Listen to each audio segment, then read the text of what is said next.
Ladies and gentlemen, good day, and welcome to the Kalpataru Limited's Q2 and H1 FY26 earnings conference call. As a reminder, all participant lines will be in the listen-only mode, and there will be an opportunity for you to ask questions after the presentation concludes. Should you need assistance during the conference call, please signal an operator by pressing star, then 0 on your touchtone phone. Please note that this conference is being recorded. I now hand the conference over to Mr. Advait Patarpur, Head of Investor Relations at Kalpataru Limited. Thank you, and over to you, sir. Thank you, Swapnali. Good morning, ladies and gentlemen. Welcome to the Q2 and H1 FY26 results call of Kalpataru Limited. We have with us today the management of Kalpataru Limited, represented by Mr. Parag Manot, Managing Director, Mr. Narendra Lodha, Executive Director, and Mr. Chandrasekhar Jogekar, Director of Finance and CFO. I would like to state that any forward-looking statements made during the discussion today are based on our current expectations, assumptions, and projections about future events, and are subject to risks and uncertainties beyond our control. With that, I will now hand over the call to Mr. Manot for the opening remarks, post which we should open the floor for Q&A. Over to you, sir. Thank you, Advait. Good morning, everyone. We extend a very warm welcome to all of you joining Kalpataru Limited's first earnings call to discuss our financial and operational performance for Q2 and H1 FY26. This marks a very special milestone for us, our first call as a listed company. And I want to begin by thanking all our investors, stakeholders, and partners for the incredible trust and support you have shown in Kalpataru. Your confidence has enabled us to start this new chapter with a commitment toward growth and value creation. Let me begin with a brief overview of our company. Kalpataru Limited is one of the leading India's real estate development company with a legacy of more than 5 decades in creating landmark residential and commercial spaces. Headquartered in Mumbai, we are among the marquee developers in the Mumbai metropolitan region, India's largest and most premium real estate market, and Pune, which is amongst India's top-selling markets. We are known for creating high-quality, design-driven, and sustainable developments that cater to a wide range of customers. Our portfolio includes luxury and premium housing, aspirational housing, integrated townships, and select commercial and retail developments. As of September 30th, 2025, we have successfully completed 81 projects covering nearly 21 million square feet of developable area. And we have a strong pipeline of 31 ongoing, forthcoming, and planned projects, with a total potential development or area of around 44 million square feet. I would like to highlight the fact that the land payments for these projects are already done, and the company only has to get requisite approvals to launch these projects. This gives our organization a very unique advantage. Our focus on design excellence, customer centricity, and quality construction has helped us build a strong brand reputation and enduring trust among home buyers, investors, and partners alike. Overall, we see the real estate market continuing to be buoyant for us in the micro markets where we operate on back of sustained demand for premium lifestyle housing, along with stable interest rates, steady income growth, and continued performance for home ownership as a long-term asset class. Coming to our performance for the quarter and H1 FY26, we continued to see healthy traction across our projects in Q2.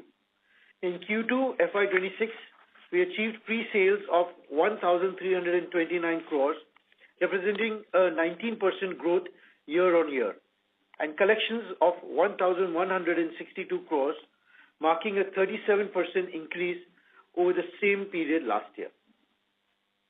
For the first half of FY26, our pre-sales stood at 2,577 crores, up 43% year-on-year, while collections reached 2,308 crores, reflecting a 37% growth year-on-year.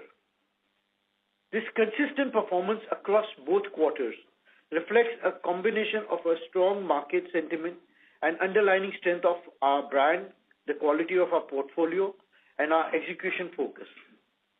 It also reinforces the continued confidence that customers have in Kalpataru's delivery capabilities and reliability in the market.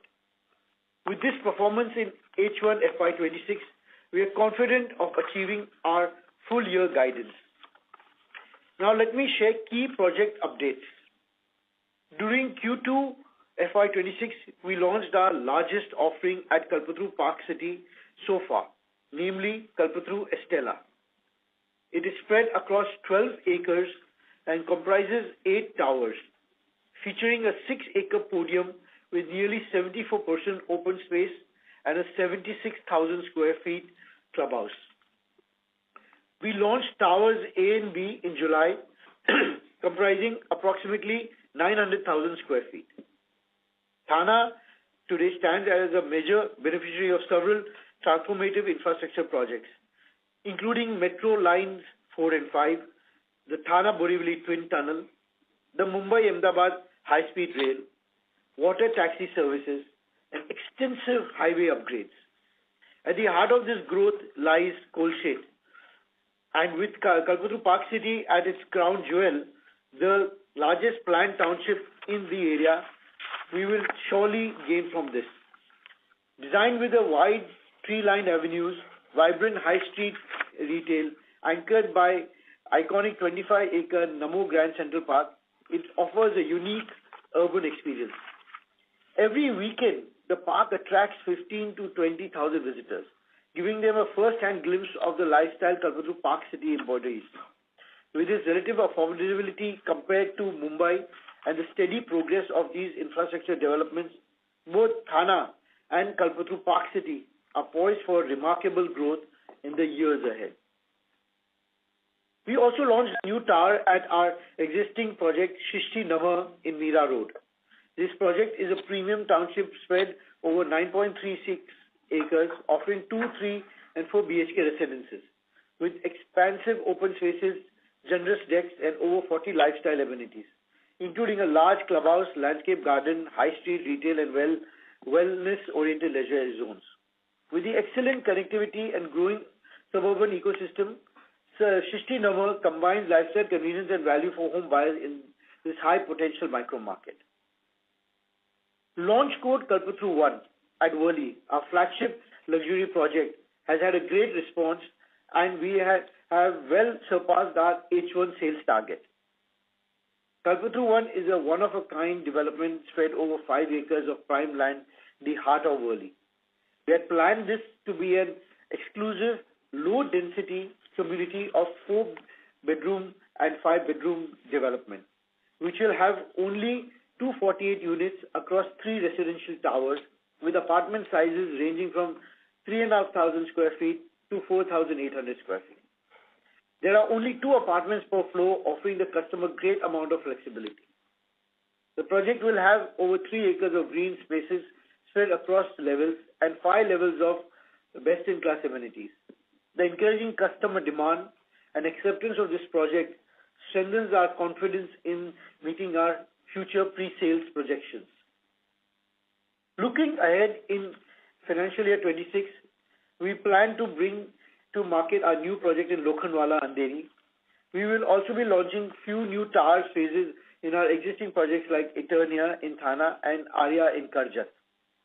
With this, we will be launching approximately 3.2 million square feet of saleable area in this financial year, reinforcing our strong execution pipeline and our focus on maintaining a balanced mix of owned, JV, and redevelopment projects across strategically important locations. On the business development front, we continue to evaluate opportunities for redevelopment, JV, JD, plotted developments, mostly in MMR and Pune. Given our existing portfolio, which gives us good visibility for the coming years, we shall be selective in taking on new projects that will meet our expectations. As we begin our journey as a newly listed company, we remain anchored to the same principles that have defined Kalpataru for decades: integrity, innovation, and excellence. With a strong balance sheet post our IPO and a diversified portfolio, we are well positioned to capitalize on sustained housing demand and the urban transformation underway across India. With that, I would like to now hand over the call to Mr. Chandrasekhar Zoglekar for a detailed update on our financial performance. Over to you, CJ. Thank you, Parag. Good morning, everyone, and welcome to our first earnings call. Let me start with the financial update for Q2 and H1 FY26. We reported a revenue from operations of INR 794 crores for Q2 FY26 and 1,237 crores in H1 FY26. Our adjusted EBITDA stood at 190 crores for Q2 and 293 crores for H1. On the profitability side, we reported a profit of 5 crores for Q2 versus a loss of 52 crores in Q1. Till H1 FY26, majority revenue recognition was done from our 9 projects, which are at a percentage completion method of revenue recognition. It is pertinent to note that here company follows project completion method for some of its projects, recognizing the revenue when the projects which have started from April 22 onwards. As a result of which, the revenue from 13 other projects will be recognized only upon obtaining the occupation certificate of those respective projects, whereas expenses of such projects, mainly the marketing and the corporate overheads and also other administrative overheads, etc., are expensed out in a particular period as on the time cost basis. Some of our key projects like Kalpataru 1, Kalpataru Amare, Kalpataru 1 is at Valli, Kalpataru Amare at Juhu, Kalpataru Vivant at JVLR, Kalpataru Advai at Borivali, Kalpataru Blossoms at Pune, Sinkad Road, have seen good sales momentum. All these projects are following a percentage of completion, project completion method, and the revenue for these projects also will be getting recognized in the coming years on the basis of the project completion method. I would like to highlight here that our cash EBITDA margins will be in the range of 35% and upward going forward. As already said, the land payments for all our properties which are already with us under the ongoing projects as well as forthcoming projects are paid for.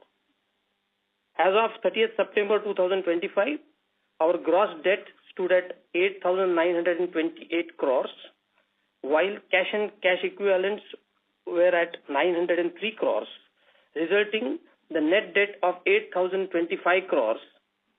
This is a noticeable improvement from 9,310 crores of the debt at the year end of FY25.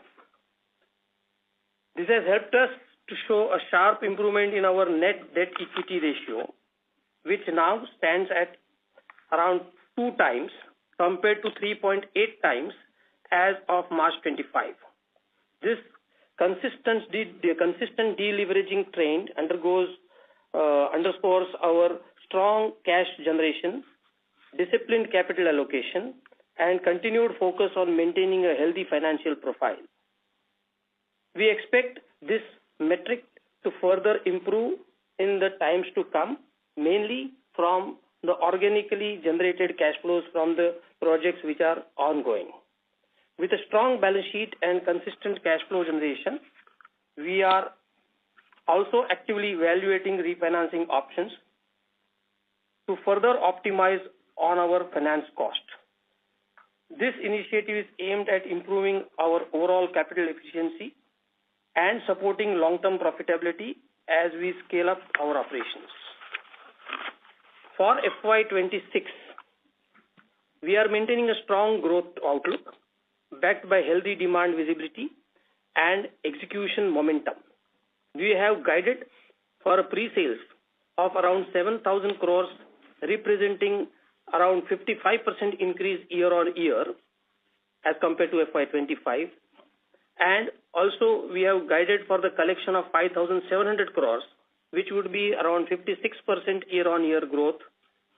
At the same time, we remain focused on strengthening our balance sheet with net debt expected to reduce, which will be around 7,300 crores at the end of the year, this financial year, making a 22% reduction from FY25 levels. This guidance highlights our confidence in sustaining robust operational performance while maintaining prudent financial discipline. With that being said, we would like to open the floor for question and answers. Thank you very much. We will now begin the question and answer session. Anyone who wishes to ask a question may press star and 1 on their touchtone telephone. If you wish to remove yourself from the question queue, you may press star and 2. Participants are requested to use handsets while asking a question. Ladies and gentlemen, we will wait for a moment while the question queue assembles.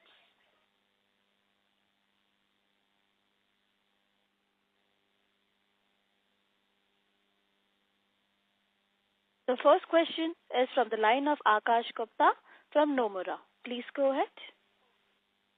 Hi, sir. Am I audible? Yes, Akash. Yeah. Hi, sir. Congrats on great performance. So my first question is on your guidance. So right now in the first half, we have achieved 40% of the guidance. How confident are we that we will be able to achieve that? And then in FY27, what kind of growth expectations are we looking at? I understand we have a long area already under us. So what kind of growth should we look at in FY27?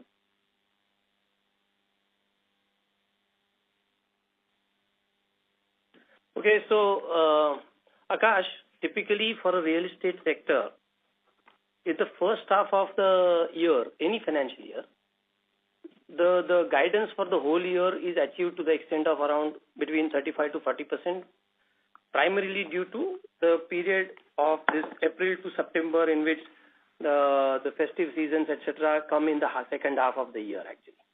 That is how.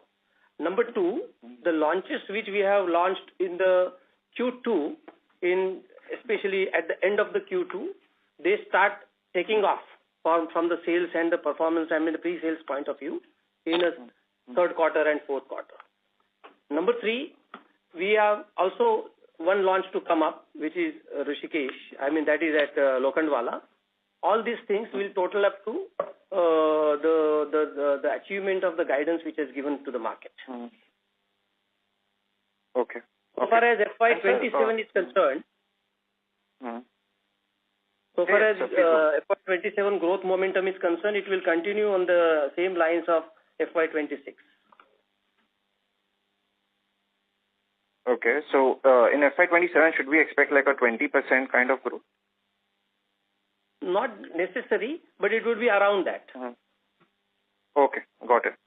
So my next question is on your net debt and net debt to equity. So we are already at roughly 2 times. How should we think about net debt and net debt to equity over the next 2 years? Where should your net debt to equity land at? Okay, so considering that the current equity which is the company has doesn't change, subject to only the changes due to the profits getting added to it, no further capital raise. With that, the guidance which can be given to the market is that currently it is at 2 times. By FY27, it would be around 1.5 times, and by FY28, it would be around 1 times. Okay, so 1 time by FY28. Yes, or earlier. Okay. And so my third and final question is on your footfalls, conversions, and competitive intensity in 2 of your projects. Number 1 is in Thane, and second one is in Worli. So how are we thinking about these trends? So there has been some noise on the slowdown in the residential market. So how are you thinking about your premium segment in Thane and then your super luxury segment in Worli? What kind of trends are you thinking? Like what have you seen? Yeah. Akash, at Worli, we are actually seeing a very good footfall because of, frankly, not too much supply as people foresee in the Worli is not there of grade A premium development. And ours being unique, being a 5-acre development with a very low density, we are seeing a very good footfall and good inquiry. Construction is going in full swing, and we don't see any slowdown there. In Thana, as the project is a large project and we are gearing up to get all the construction complete. Imensa, which was the second phase in the project, nearing completion. We have handed over many homes there, and the whole livability is increasing in Park City. We feel over the next 6 months to 12 months, the footfall will only continue to increase because being in a very unique point of being affordable and a location with a unique development of having all the facilities within, we see good footfall and conversion happening there also. We continue to launch new towers there, and our sales, I think, is slowly picking up in Thana, and it'll take about 6 months to 12 months for it to really peak in. Got it. And sir, I think you mentioned in the introduction that we saw very strong demand traction in Worli. How much have we launched in Worli and how much did we sell till now in the first half? So in the first half in Worli, we had sold 720 crores. Okay. And if you add October also, we have sold 850 crores in Worli. Much ahead of our targets. And how much have we launched? We have launched 2 towers out of 3 towers, but not all the levels. Understood. Got it, sir. Thank you so much for answering my questions. Thank you, Akash. The next question is from the line of Abhidev Chattopadhyay from ICICI Securities. Please go ahead. Yeah, good morning, everyone. Thank you for the opportunity. So first question is on the cash flows for the first half. If you just help us reconcile the movement in debt, right, ex the IPO proceeds, what has been our construction spend and BD spend? That is first question. And second question is, what is our outlook on the BD which we want to do now on an ongoing basis? Whether it is society redevelopment, JDAs, outright, or what are the avenues we are looking at to expand our footprint beyond the existing micro markets where we are present in Mumbai or Pune? Yeah, thank you. Yeah, hi. Yes, Aditya. So on the construction spend, it is around 705 crores for this first half. Okay. Of course, this doesn't include municipal payments made for the FSI, etc., which will add to another 125 crores. And TDR and all payments would be another 75 crores. So altogether, it will be 700 plus 200, so 900 crores. Okay. On the project cost, typically. Okay. And on the business development side, I mean, whether it is a redevelopment or a joint development or whatever, it has been the spend has been around 75 to 80 crores. Okay. During the H1. Okay. Sure. Sir, any guidance you'd like to share broadly on construction spend and BD spend for the full year, means for this year at least, whatever in the second half? Yeah. So the first half was a little subdued due to monsoon, etc. on the construction side. So therefore, in the second half, it is going to be higher. It is going to be higher to the extent of maybe 1.2 to 1.3 times of the first half on the construction spend. Okay. And on the BD side, again, there could be a spending of around 50 crores in the second half due to a couple of new BDs coming which are in pipeline. Okay. Yeah, fine, sir. Yeah.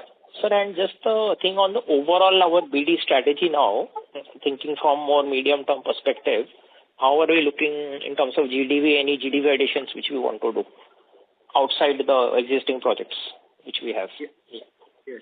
Good morning, Adidev. Yeah. So BD, we are very strong in redevelopment. We have expertise of doing redevelopment for last 20 years. We have completed many projects and which are ongoing also across Mumbai. So we are looking at multiple redevelopment projects. We hopefully should, in the next 6 months, talk about 2 more projects, which we should be taking, one in Andheri and one in Kandivali.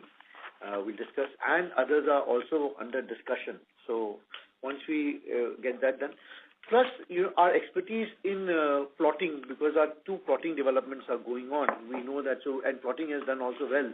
So we are looking at business development and redevelopment in the suburbs and city, plotting developments in MMR, projects in Pune. These are the focus areas, and we are getting good pipeline coming through that. We have one project in Hyderabad and one project in Noida, which we completed. Not now, but in the future, we will be definitely looking at those markets, and whenever we get a good opportunity, we will look at that. Okay. Sure, sir. Yeah, that is very helpful. Thank you and all the best. Yeah. Thank you. Thank you. A reminder to all the participants, you may press star and 1 to ask a question. The next question is from the line of Sukrit D. Patil from Eyesight Fintrade Private Limited. Please go ahead. Morning to the team. I have 2 questions. My first is, as more infra players scale up across T&D and PNF space, what is Kalpataru doing to build a strong edge, not just through order wins or execution speed, but something in a more extended way, like a way of working or thinking, that grows over the time and makes it hard for your competitors to copy your model. I just want to understand a future outlook on this particular topic. Thank you. Good morning, Sukrit.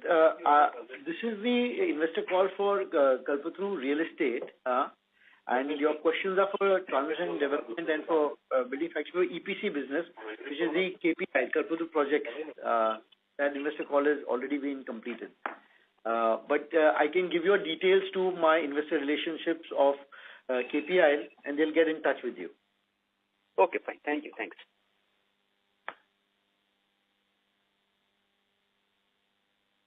Thank you. The next question is from the line of Bhavik from TMPL. Please go ahead. Hi, good morning, everyone. My question is pertaining to your Borivali project. There are 2 questions. One, since we are following the percentage completion method, when do you expect OC for that project, and how is the current sales trend going on? Thank you.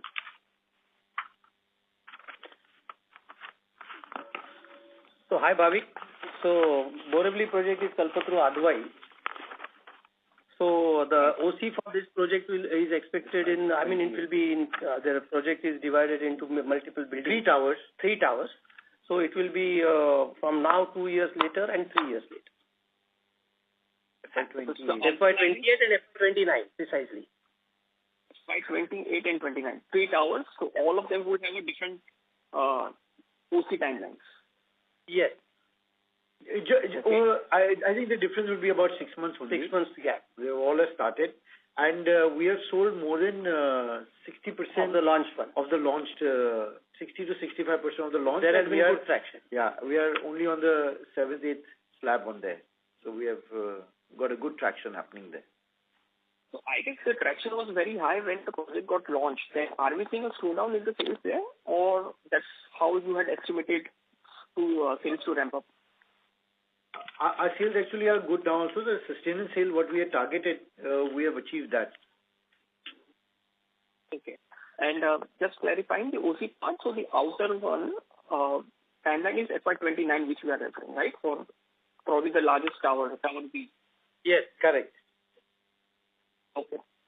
All right. Thank you so much.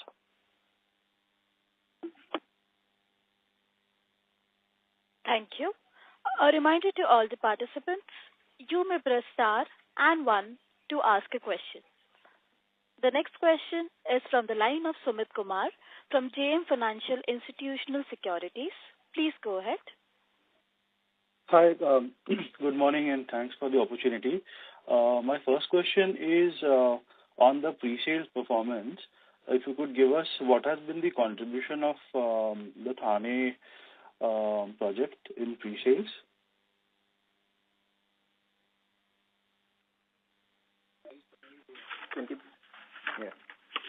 Hi, Sumit. The Thane project has been 20% of the pre-sales.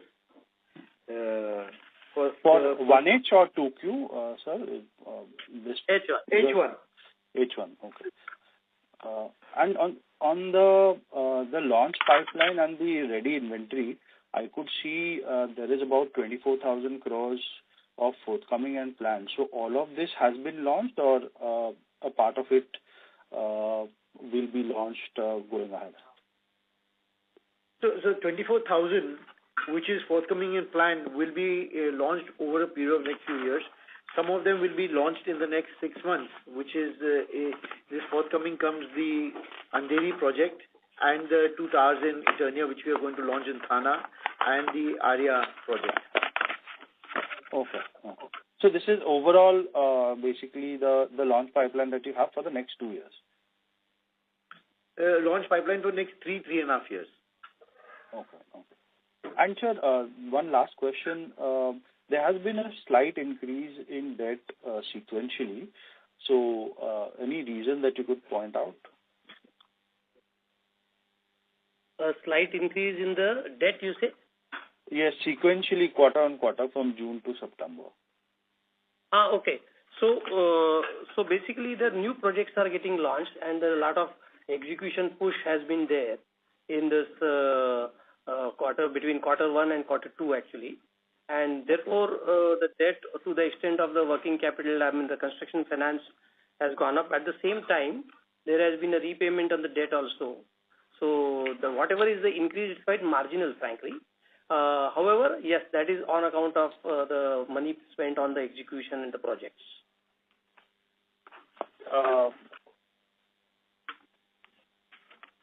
Debt, how was sort of trended the IPO and anything?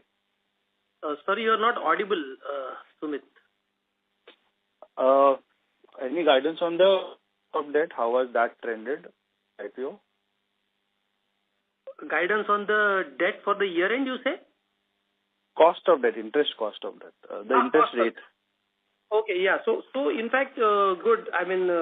What we have been doing is we have been actually trying to lower the cost on the debt by refinancing options, exploring the refinancing options. So for the year first half, we have already done the lowering of around 800 crores of debt has been shifted from the little higher cost to the lower cost, giving an interest arbitrage on an annual basis to the extent of at least 50 to 75 crores. There is going to be further such attempts going for the remaining H2 also, which will add to another 1,000 crores worth of debt going from the little high cost to low cost. So the average cost currently remains to be around 12% on the total gross debt book, which is expected to come down by this year end by at least half a percentage minimum, because we have to average it out for the whole year, because what reduction happens is for the second half. So therefore 0.5% will come down. Okay. Thank you. That's helpful. That's all from my side. Thank you. The next question is from the line of Harsh Pathak from MK Global. Please go ahead. Hi team. Good morning and thanks for the opportunity. So my first question is on the portfolio synopsis that you have given on slide 19. The planned, the forthcoming projects, the total pipeline of 47,000 crores. So does this include your potential from the land reserves as well? No, it doesn't. Okay, so what plans are we having on the land reserves? And I'm talking X of the Surat land parcel. So are we thinking of some development, or we are planning to monetize that? On the X of Surat, the other land parcels, we are trying to develop them over a period of time, and also some parcels which are not in our non-core, we will monetize them. Sure. So what would be the total land value be if I'm looking ex of Surat? Do you mean to say the current market value? Yes. Around 1,000 crores. Sure. And any ballpark figure on what kind of GDV potential this can offer? Okay, so since this is beyond, the monetization could be beyond 5 years if it is to be developed and thereafter, monetized. Therefore, currently we have not attached any GDV, to that. But it would be substantial because all these land parcels are acquired quite long back. Understood, sir. Understood. And my next question is on the Andheri launch that we are planning in the second half. So where are we on the approval stage? Because I think we'll have some BMC elections also coming up. So how confident are we on launching and where are we on the approvals?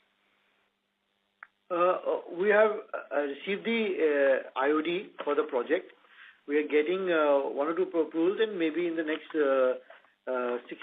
45 days to 60 days, we should get all the approvals through.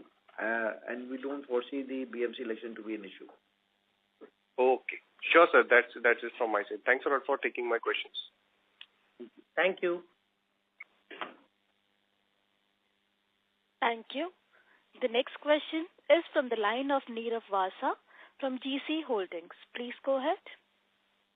Good morning, sir, and thank you very much for the opportunity. My question pertains to the actual interest cost which has been debited in H1 FY26, and if you can help me with that number for FY26 as a whole, that would be really helpful. Okay, so Nirav, the actual interest cost which is debited to the profit and loss account of H1 FY26 has been is around 44 crores. Sir, I'm also asking the number which is also included in the material cost or the amount which is capitalized. Okay, so the amount which is which is part of the cost of goods sold is 304 crores for H1. And what? And 54 crores has got debited to the P&L. Okay. So both together it is 348 crores. And what can this number be for the year as a whole based on your estimations? Okay, so because in H2 the lot of revenue recognition from the projects which are getting completed on the project completion method basis, the revenue will get recognized. This cost is going to be, interest cost is going to be slightly higher, although those projects are on a lower debt trajectory, therefore it may not be substantially higher. And at the H1, the interest cost, the H2, the whole year, the interest cost would be totaling, which is part of COGS as well as which is the finance cost hitting to the P&L, would be in the range of 750 crores. Thank you very much, sir.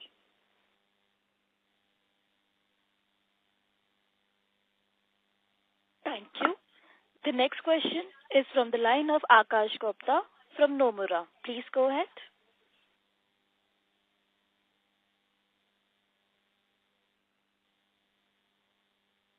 Mr. Akash, please proceed with your question. So hi, sir. Am I audible?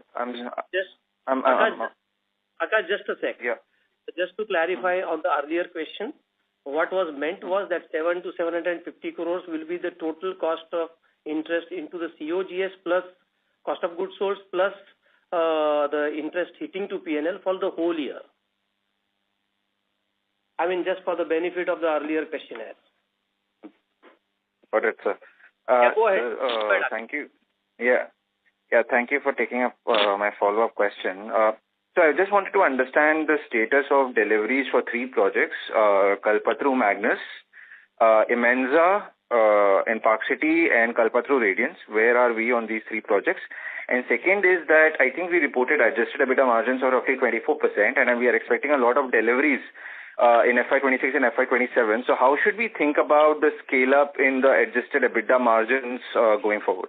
Thank you. Yeah. So, Akash, the adjusted EBITDA margins for the whole year can be considered safely in the range of 30%. That is point number one.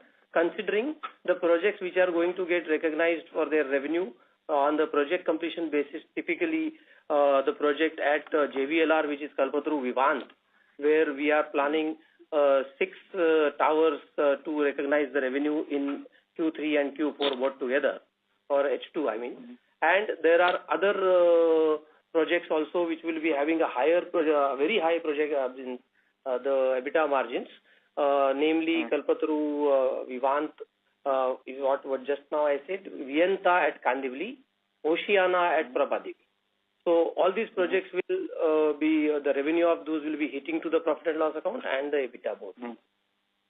Okay. And Akash, on the question on Radiance is complete and it's not part of the listed entity. Imensa, we have given possession to 6 of the 8 towers, and 2 towers should get the possession and occupation completion by mid of January, February.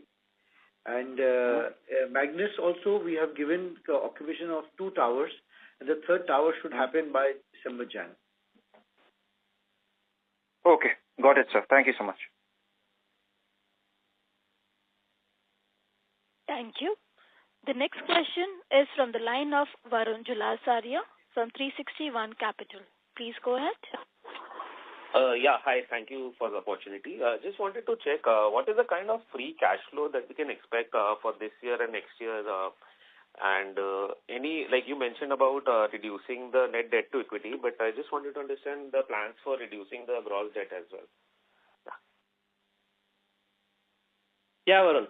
So the net cash flows which we typically talk for the real estate as OCF would be in the range of 12 to 1300 crores for the whole year, FY26 minimum. This also, of course, depends on any augmentation in the sales execution and therefore the collection. So it may go up. That is point number 1. And on point number 2, the debt reduction, which will be, I mean, the guidance which is given to the market is the net debt of 7,300 crores. The gross debt would be around 800 crore higher than that, which is around 8,200 odd crores. So that would be largely coming from the cash flows of the ongoing projects and the completed projects, which will be completing in this year. So it will be organically repaid. So at the current levels, we are at 8,000. It is expected, net debt is expected to go down to 7,300 or 7,400 crores level.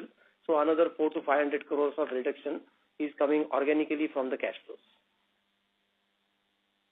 So this 1,300 crore you mentioned is excluding the interest payment as well? Yes, for the second half. This is for the full year, right? Sorry? The full year operating cash flow. Yes, this full year. And that excludes the interest payment as well, right? I mean, that's... Actual cash outflow on the interest payment would be not corresponding to the 12% of the gross debt, because there is some part of the interest payment which gets accumulated with the capital of the loan, etc., NCD's form, etc., and therefore the interest payment would be paid out of this. Okay. And next, sir, on the launches, anything for this quarter that is in the pipeline? This quarter, we have only maybe Arya will be this quarter. The next quarter will be the other Eternia and the other projects and Lokhandwala. Okay. So that is next quarter, okay. And in the current first half pre-sales, how much was it from the launches and how much was it from the sustenance? So our 20 projects plus are going on. So most of the sales are from sustenance because Worli, which did, as I said, 800 crores, was launched in March last year.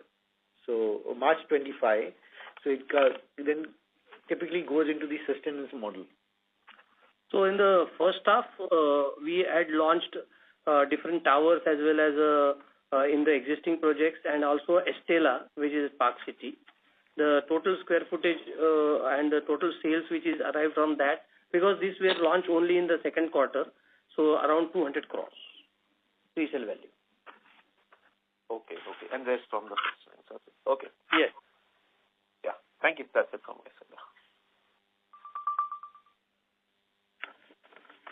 Thank you. The next question is from the line of Mihir Manik from Aditya Birla Limited. Please go ahead. Good morning and thanks for the opportunity. I have two questions. First question will be if you could throw some light on the competitive intensity over the Thane market. As you know, we have significant future development in that market, and competition is also growing quietly on that market. And second question would be if it's possible for you to share on the slide 19 where you have mentioned the forthcoming and planned projects, if you could throw some light on how much could that be from our own land reserves, and post that how much area plan we still have that will be able to monetize in the future. Please. Yeah. Hi, Neil. We have in Thane, competition is there, but the Thane market has grown a lot over the last few years. From 7,000 annual sales, it's gone to more than 22,000 crores annual sales in Thane market. And being in a very strong location in the center of Thane, Kolshet, which is a mid-center from the beginning of Thane to Ghodbunder Road, they were poised to get a good sales. And whenever the intensity of competition happens, the customers definitely also evaluate our project, and then only the premium project scores over the other projects. So we feel very confident over the next few years of our velocity in Thane. Sorry to interrupt. If you could just explain what would be our current market share in Thane market, if that's readily available. Market share in Thane market would be about 5%. Would be our market share. Okay. And this forthcoming planned projects, what you have said, it's all 75% or 71% of it is owned, and 24% is JV, JD, and balance 5% is redevelopment. Okay. And post that, what would be the area that we would still have, as our land bank, which is still unutilized? If you could share that number also. On the area, it will be quite sizable in acres. However, as earlier on the earlier call or earlier question we have answered that since that land parcels which haven't taken as a part of this whole slide number 19 does not include that, because it is going to be developed beyond 4 to 5 years. So the value to it and the area is as such irrelevant for next 3-4 years. Okay, got it. So at least for the next 7-8 years, we would be monetizing our own land only. We won't be having to go to asset light. Just wanted to understand that. Yes, we will be having adequate pipeline of all the ongoing, forthcoming and planned projects for the next 5 to 7 years. Okay, got it. And mostly every land parcel will be in MMR, in and around the MMR market. Yes. Yes. Yeah, got it. Thank you so much. Thank you. Ladies and gentlemen, that was the last question for today. I now hand the conference over to the management of Kalpataru Limited for closing comments. Thank you to all the participants for joining our results call. We look forward to regularly interacting with you. In case any further questions, feel free to reach out to our investor relations or the EY team for clarifications. Thank you. Thank you, everyone. On behalf of Kalpataru Limited, that concludes this conference. Thank you for joining us today, and you may now disconnect your lines.